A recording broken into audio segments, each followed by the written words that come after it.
Hello दोस्तों। आज है 20 सितंबर और 20 सितंबर की करंट अफेयर के जो भी इम्पोर्टेंट क्वेश्चन बनते हैं आज हम उनके बारे में डिस्कस करने वाले हैं। इसकी पीडीएफ आपको टेलीग्राम चैनल सीटी करंट अफेयर पर मिल जाएगी। और देखिए, मैं आपको बता देता हूं कि हम मंडे से लेकर के सैटरडे तक करंट अफेयर पढ़ते हैं 6 दिन, और उसके बाद संडे में टेस्ट होता है। संडे में जो वीक की करंट अफेयर होती है उसका टेस्ट होता है। तो कल टेस्ट हुआ था और टेस्ट में लगभग 286 या 87 बच्चों ने पार्टिसिपेट किया था। तो इस तरह से आप जो टेलीग्राम चैनल पर टेस्ट होता है आप उसमें पार्टिसिपेट कर सकते हैं और अपनी जो तैयारी है उसको कर सकते हैं साथ ही साथ में। और जैसे महीने की जो करंट अफेयर होती है उसका टेस्ट हम 15 तारीख और 30 तारीख को लेते हैं। तो इससे क्या होता है कि जो पिछले महीने की जो करंट अफेयर है वो भी साथ ही साथ में रिवाइज हो जाती है। तो चलिए फिर हम आज के इम्पोर्टेंट क्वेश्चन देखते हैं। देखिए, हिंद प्रशांत के लिए किन 3 देशों ने त्रिपक्षीय गठबंधन ऑकस बनाया है? तो देखिए, क्वेश्चन ये है कि ये जो ऑकस है, एक तरह से ऑकस का निर्माण किया गया है और ऑकस में कौन कौन से देश आते हैं। तो ये जो ऑकस की स्थापना की गई है यह किन 3 देशों ने की है, और यह एक त्रिपक्षीय गठबंधन है, यानी 3 देशों के बीच में यह एक गठबंधन है। तो ये जो ऑकस है इसका निर्माण किया गया है। आप इसको इस तरह से आसानी से याद कर सकते हो। देखो यहाँ पर यूके का मतलब आपको पता होगा, इसका मतलब ब्रिटेन होता है या इंग्लैंड होता है। और यूएस का मतलब यूएसए। तो यूएसए का मतलब अमेरिका, यानी यूनाइटेड स्टेट ऑफ अमेरिका। तो इसमें ब्रिटेन है, अमेरिका है, और इसमें तीसरा कौन सा देश है? एक का मतलब ऑस्ट्रेलिया। तो ऑस्ट्रेलिया, यहाँ पर यूके और यहाँ पर ये यूएसए। तो एग्जाम में एक क्वेश्चन इसमें इसी तरह से आएगा कि ऑकस में कौन से 3 देश आते हैं। तो ऑकस में ऑस्ट्रेलिया, यूके और यूएसए, इसमें ये तीनों देश आते हैं। और इसका जो यहाँ पर एक तरह से इन्होंने एक ग्रुप का निर्माण किया है। और ये जो ग्रुप है इस ग्रुप का जो इस्तेमाल है वो किस लिए किया जाएगा? इस ग्रुप का इस्तेमाल हिंद महासागर और जो प्रशांत महासागर है उसमें सुरक्षा की दृष्टि से किया जाएगा।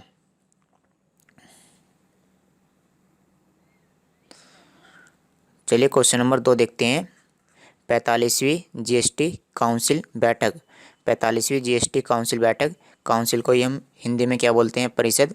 तो यहाँ पर जो जीएसटी काउंसिल है, यानी जो जीएसटी काउंसिल होती है वो क्या करती है? वह जीएसटी के बारे में नए नए नियम बनाती है कि जीएसटी कितने % रहेगी। तो ये जो 45वीं जीएसटी काउंसिल बैठक हुई है इसका आयोजन किस शहर में किया गया है? तो ये जो जीएसटी काउंसिल हुई है, जीएसटी काउंसिल की बैठक हुई है, इसका आयोजन किया गया है यूपी की राजधानी लखनऊ में, और इसकी 45वीं बैठक हुई है। तो आप इस इमेज में देख सकते हैं, ये हैं वित्त मंत्री निर्मला सीतारमण, इन्होंने इस मीटिंग की अध्यक्षता की है। तो एग्जाम में क्वेश्चन इसमें इस तरह से बनेगा कि मीटिंग की अध्यक्षता किसने की है? तो वित्त मंत्री निर्मला सीतारमण ने। और ये जो बैठक हुई है इसका आयोजन कहाँ पर किया गया है? इस बैठक का आयोजन किया गया है लखनऊ के अंदर। और ये जो बैठक हुई है इसका कौन सा संस्करण हुआ है? तो इसका 45वां संस्करण हुआ है। ये जो काउंसिल होती है इसके जो अध्यक्ष होते हैं उनका नाम क्या है? ये जो जीएसटी काउंसिल है इसके जो अध्यक्ष होते हैं वो कौन होते हैं? वो होते हैं वित्त मंत्री। तो वित्त मंत्री कौन है? निर्मला सीतारमण। तो चलिए फिर हम अगला क्वेश्चन देखते हैं। इससे पहले हम जीएसटी के बारे में एग्जाम के लिए जो भी इम्पोर्टेंट क्वेश्चन बनते हैं उनके बारे में जान लेते हैं। सबसे पहले हम इसकी फुल फॉर्म देख लेते हैं। इसकी फुल फॉर्म है गुड्स एंड सर्विसेज टैक्स, या वस्तु और सेवा कर। और ये एक अप्रत्यक्ष कर है, यानी यह डायरेक्ट रूप से नहीं लिया जाता है, यह इनडायरेक्ट रूप से लोगों से लिया जाता है। और इसको लागू किया गया था 1 जुलाई 2017 को। इसमें जो जीएसटी की दरें हैं, जैसे 0% पर टैक्स लिया जाता है, 5% पर टैक्स लिया जाता है, 12%, 18% और 28%। तो कुछ ऐसी वस्तुएं होती हैं जिन पर 18% का टैक्स लिया जाता है, जैसे जो इलेक्ट्रॉनिक्स वाली वस्तुएं होती हैं, जैसे टेलीफोन हुआ, टीवी हुआ, फ़ोन हुआ, तो इन पर 18% का टैक्स लगता है। और कुछ पर जो है 28% का टैक्स लगता है। 28% का टैक्स उन पर लगता है जो चीज़ें लग्जीरियस होती हैं, जैसे कार होती हैं। तो कार तो वही लोग खरीदते हैं जिनके पास पैसा होता है। तो इस तरह से ये जीएसटी की दरें होती हैं। और जीएसटी अपनाने वाला पहला देश कौन सा है? फ्रांस है। जीएसटी भारत में कब लागू की गई? 1 जुलाई 2017 को। और जो जीएसटी की परिषद होती है, जो जीएसटी काउंसिल होती है, उसके अध्यक्ष कौन होते हैं? वित्त मंत्री। और यहाँ पर जो जीएसटी को लागू करने वाला पहला राज्य कौन सा बना है? असम। और ये जो जीएसटी है, जीएसटी के साथ कौन सा अनुच्छेद डील करता है? तो संविधान का अनुच्छेद है 279A। यह जीएसटी के बारे में बताता है। और जब जीएसटी का निर्माण किया गया था तो जो समिति बनाई गई थी उसका नाम क्या है? समिति का नाम है विजय केलकर समिति। और जीएसटी बनाने के लिए संविधान के अंदर संशोधन किया गया। तो उस संशोधन, वो जो संशोधन है वह कौन सा संशोधन है? वह 101वां संशोधन है। संविधान में लगभग 104 या 105 संशोधन अब तक किए जा चुके हैं। तो ये सब जीएसटी से रिलेटेड क्वेश्चन है, तो आप इनको यहाँ पर देख सकते हो। विराट कोहली ने क्रिकेट के किस प्रारूप से टीम की कप्तानी छोड़ने की घोषणा की है? तो देखिए, क्रिकेट में 3 ही प्रारूप होते हैं, T20, वनडे और टेस्ट मैचेस। तो जो विराट कोहली हैं, इन्होंने जो T20 क्रिकेट है, यानी जो 20 ओवर का मैच होता है, उससे कप्तानी छोड़ने की बात कही है। भारतीय सेना प्रमुख के सम्मेलन।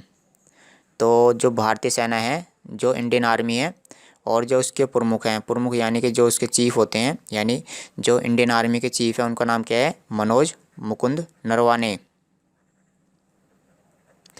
तो जो भारतीय सेना के प्रमुख होते हैं, जैसे ये तो मेन है, उससे उसके नीचे जैसे कर्नल, जर्नल, तो ये सभी होते हैं। तो इनका जो सम्मेलन है, इसका इस साल 8वां संस्करण हुआ है।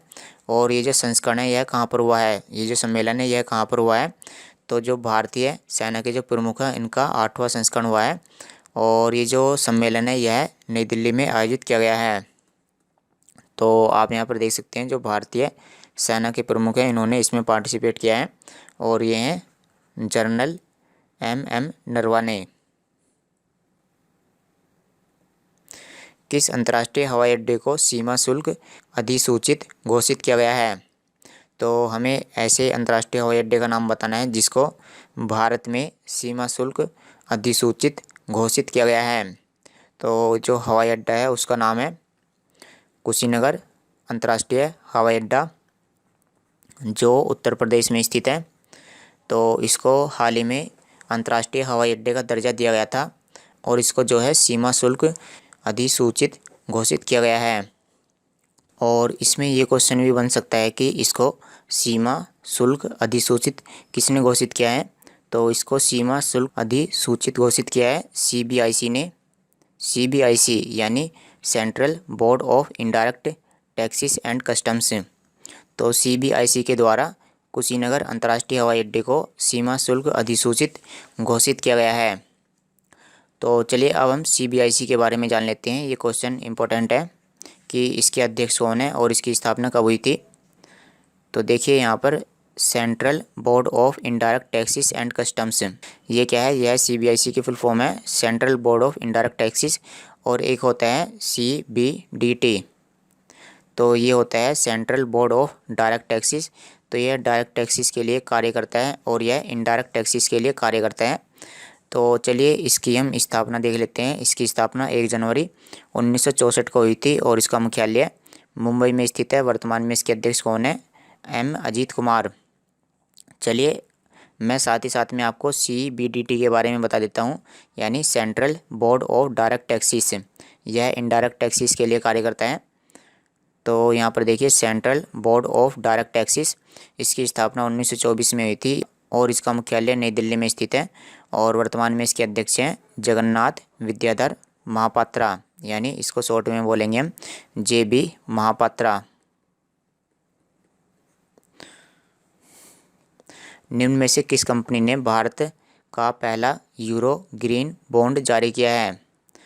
तो किस कंपनी के द्वारा भारत का पहला यूरो ग्रीन बॉन्ड जारी किया गया है? तो यहाँ पर जो कंपनी है इसका नाम जान लेते हैं। कंपनी का नाम है पावर फाइनेंस कॉरपोरेशन लिमिटेड। इसके द्वारा भारत का पहला यूरो ग्रीन बॉन्ड जारी किया है। देखिए ये जो शब्द है यहाँ पर बॉन्ड, ये मार्केटिंग से संबंधित है। तो जो शेयर मार्केटिंग होती है, तो ये शब्द उससे संबंधित है।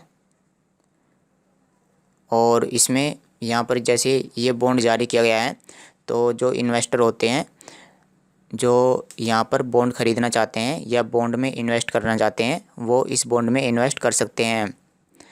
तो ये जो है भारत का पहला ग्रीन बॉन्ड है और इसको किस कंपनी के द्वारा जारी किया गया है? इसको पावर फाइनेंस कॉरपोरेशन लिमिटेड के द्वारा जारी किया गया है।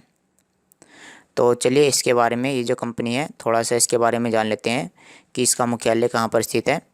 इसका मुख्यालय नई दिल्ली में स्थित है। तो केवल आपको इसका मुख्यालय याद करना है, इसकी आपको डेट वगैरह याद कुछ करने की आवश्यकता नहीं है। भारत नेपाल संयुक्त सैन्य अभ्यास सूर्य किरण।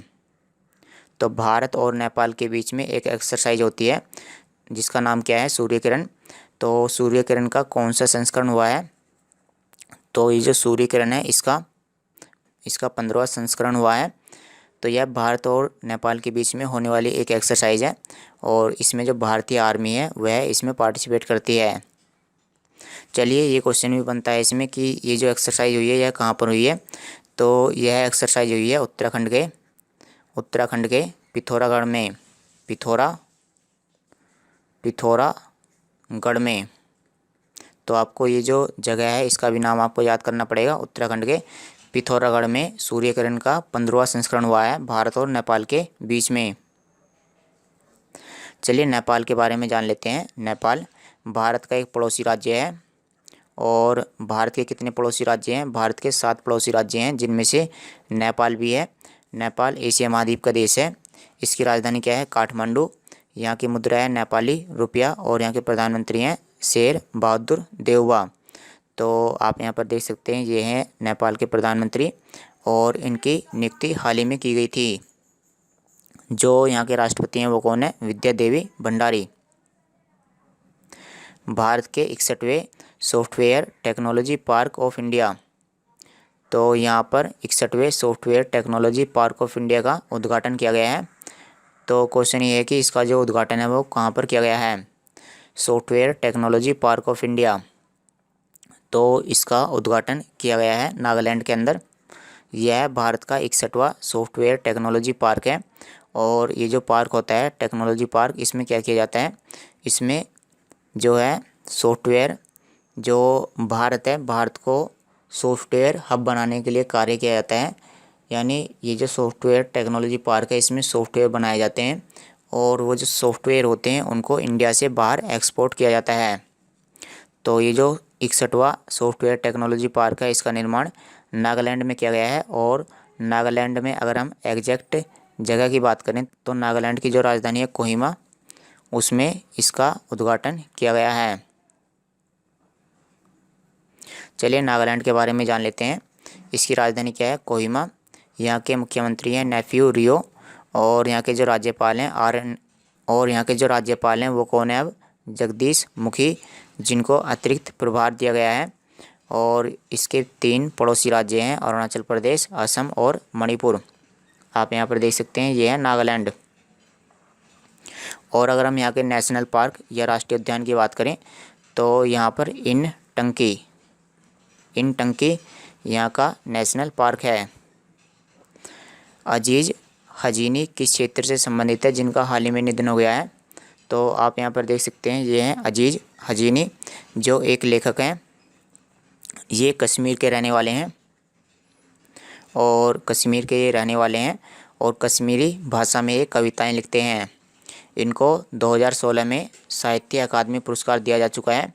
तो इसी की वजह से ये क्वेश्चन इंपॉर्टेंट हो जाता है क्योंकि इनको 2016 में साहित्य अकादमी पुरस्कार दिया जा चुका है। विश्व बांस दिवस कब मनाया जाता है? वर्ल्ड बैम्बू डे कब मनाया जाता है? तो यह दिवस मनाया जाता है 18 सितंबर को और इसका उद्देश्य होता है कि जो लोग हैं वो बांस की उपयोगिता को जानें और बांस को इस्तेमाल करें। चलिए ये जो विश्व बैम्बू डे है इसकी इस साल की थीम जान लेते हैं। इसकी इस साल की थीम है बैम्बू प्लांट, यानी हमें जो बैम्बू है उसको प्लांट करना है, यानी जो बैम्बू है, जो बांस है उसको हमें लगाना है, बांस के पौधे हमें लगाने चाहिए। और यह समय बैम्बू प्लांट लगाना। तो आप यहाँ पर जो इसकी इंग्लिश में थीम है इसको देखिए, प्लांट बैम्बू, यानी जो बैम्बू का प्लांट है उसको लगाइए, बैम्बू को लगाइए। It is time to plant bamboo, यानी यह सही समय है बांस को लगाने का। तो चलिए दोस्तों, आज की वीडियो में इतना ही। कल मिलते हैं आपसे।